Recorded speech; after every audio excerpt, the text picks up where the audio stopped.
ছায়া মন্ত্রিসভা গঠনের ঘোষণা দিয়েছেন জামাত নেতা শিশির মনির এবং এনসিপি নেতা আসিফ মাহমুদ সজীব ভুঁইয়া।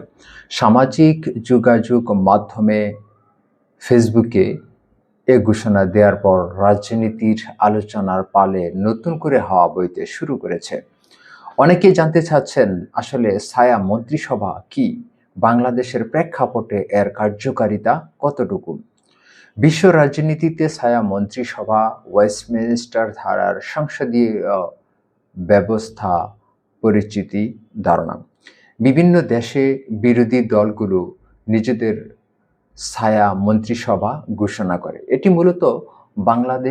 এটি মূলত সরকারের কার্যক্রম পর্যালোচনা, সমালোচনা এবং বিকল্প নীতি প্রস্তাব দেওয়ার জন্য গড়ে তোলা একটা কাঠামো। বিশ্বের বিভিন্ন দেশের ছায়া মন্ত্রিসভার ধারণা থেকে দেখা যায়, সাধারণত সরকারের প্রতিটি মন্ত্রণালয়ের জন্য বিরোধী দল থেকে একজন ছায়া মন্ত্রী মনোনয়ন করা হয়। এই ছায়া মন্ত্রীদের কাজ হল সরকারের নীতি ও বাজেট বিশ্লেষণ, সমালোচনা করা এবং প্রয়োজনে বিকল্প নীতি বা পরিকল্পনা উপস্থাপন করা। ছায়া মন্ত্রিসভা শুধু সরকারের সমালোচনা করার জন্য নয়, এটি বিরোধী দলের জন্য রাজনৈতিক প্রশিক্ষণ এবং নির্বাচনের প্রস্তুতির একটা গুরুত্বপূর্ণ হাতিয়ার। যুক্তরাজ্যের রাজনীতি থেকে দেখা যায়, ছায়া মন্ত্রিসভা নিয়মিত সরকারের নীতি পর্যবেক্ষণ করে সংসদে প্রয়োজনীয় প্রশ্ন তোলার মাধ্যমে সরকারের জবাবদিহিতা নিশ্চিত করে। অস্ট্রেলিয়াতেও একইভাবে বিরোধী দলের ছায়া মন্ত্রিসভা গুরুত্বপূর্ণ ভূমিকা পালন করে। বাংলাদেশে আনুষ্ঠানিকভাবে ছায়া মন্ত্রিসভা গঠনের ঘটনা এ পর্যন্ত ঘটেনি।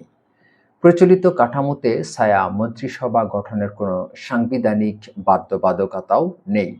তবে সংসদীয় গণতন্ত্রকে শক্তিশালী করতে বিশেষজ্ঞরা বিভিন্ন সময় ছায়া মন্ত্রিসভা গঠনের ওপর জোর দিয়ে আসছেন।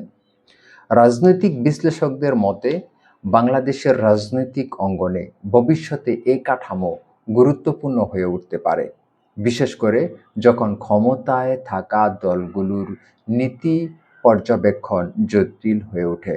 তো দেখা যাক সামনে যে ছায়া মন্ত্রিসভা গঠনে বিরোধী দল কতটুকু কার্যকরী ভূমিকা রাখতে পারে।